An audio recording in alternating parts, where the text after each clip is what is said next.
Good morning, one and all. In this video, I will explain about Weis molecular field theory.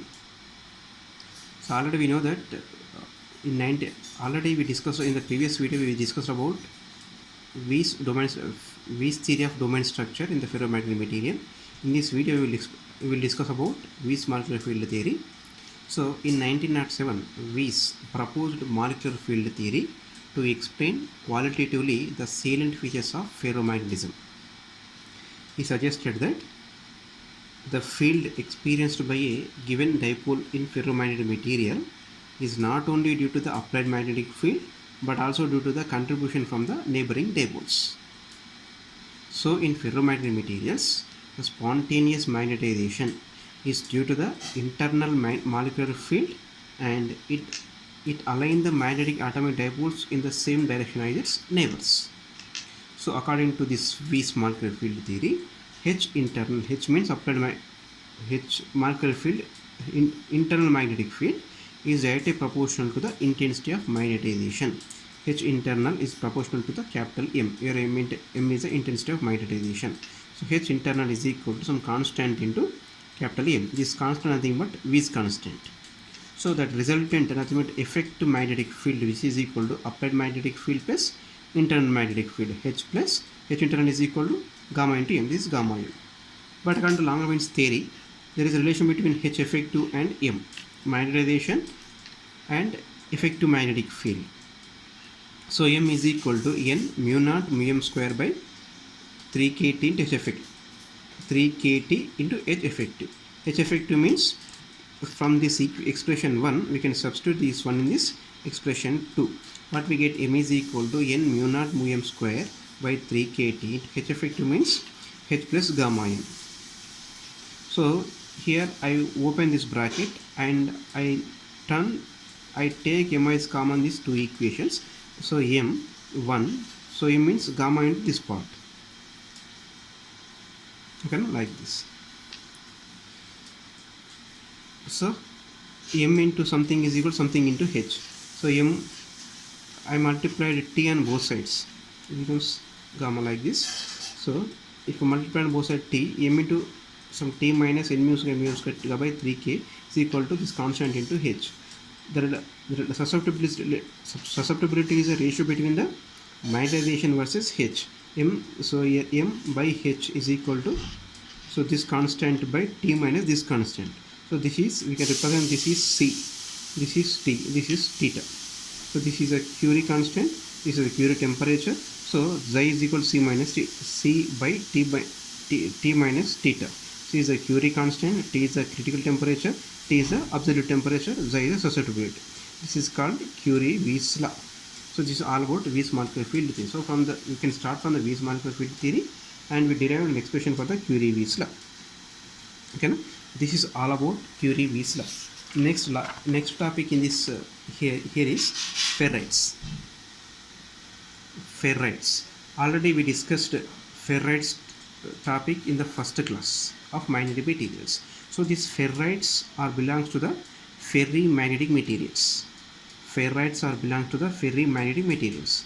Here the atomic dipoles are arranged or oriented in such a way that so the neighboring the resultant magnetic momentum is not equal to 0. That means the magnetic dipoles are unequal in magnitudes and opposite in direction. The atomic dipoles having the magnetic dipoles in such a way that unequal magnitudes and opposite in direction. That's why the resultant magnetization inside the ferrimagnetic materials are not equal to 0. The best example for the ferrimagnetic materials is the ferrites. Okay, so the ferrites are the ferrimagnetic materials. The properties of the ferrites is nothing but, so they are electrically insulators and magnetically conductors. So the ferrites is coming from the Latin word ferrous, which means iron. Okay, so the general formula for the ferrites is AB2O4. AB2O4. A stands for tetrahedral site, B stands for octahedral site. So O is oxygen.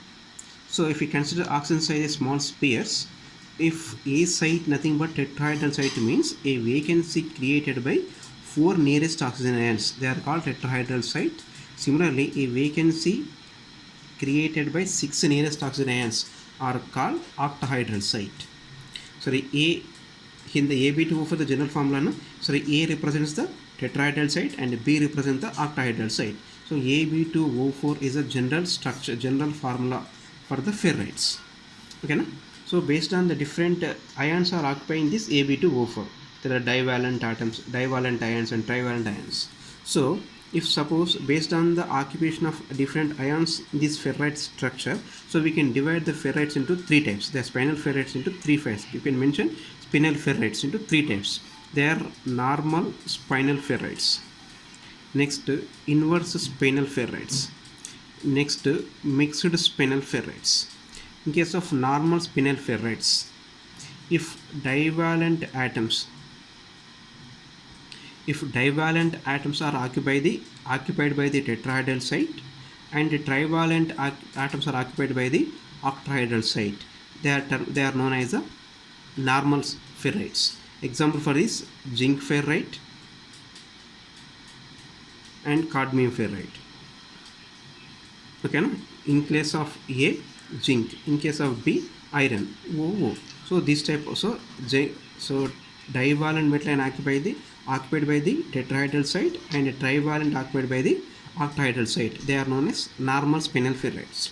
In case of inverse spinel ferrites, so here the trivalent atoms are trivalent ions, just like this, are unequally occupied between the A site and equally occupied between the A site and B site. They are known as the inverse spinel. Once again, in case of inverse spinel ferrites, the trivalent metal ions equally occupied between the A site and nothing but A site and B site, that is tetrahedral site and octahedral site. They are known as the inverse spinel structure. Okay, na? Nickel ferrite, cobalt ferrite are the best example for the inverse spinel. Okay, na? Inverse spinel means trivalent occupied by the B, equally occupied between the A site and B site. They are known as the inverse spinel. Here, in case of mixed spinel, the trivalent metal ions unequally occupied between the A site and B site. They are known as the mixed ferrite. For example, cobalt lithium ferrite. Cobalt 0.5, lithium 0.5, Fe2O4. Here, cobalt 0.5, nickel 0.5, Fe2O4, like this. So here, in case of mixed spinel ferrites, these trivalent ions are unequally occupied between the A site and B site, that is tetrahedral and octahedral site. They are known as the mixed ferrites. So this is all about different types of ferrites. So ferrites have many applications in different fields of science and technology. So because of the main reason for this is, so they are electrically insulators and magnetically conductors. They have different high dielectric constant. So based on these properties, so these ferrites are used in have many different applications in science and technology. So the applications of ferrites mainly, so they are used to produce ultrasonics by magnetostriction method. So the ferrites are used to produce the ultrasonic waves by the magnetostriction method. Next, they are used in the radio receivers to increase the sensitivity of radio receivers. Next, they are used in the audio and TV transformers. So they are used in the make permanent magnets. So they are used in the digital computers and data processing circuits. So not only this, they have many applications of ferrites. So in our regular life also we can use many. There are so many applications in ferrites. Okay, this is all about the ferrites. So introduction of ferrites. So what is tetrahedral site and octahedral site? Normal spinel ferrites, inverse spinel ferrites, mixed spinel ferrites, examples and the applications. So this is all about the ferrites. Okay, na? Right.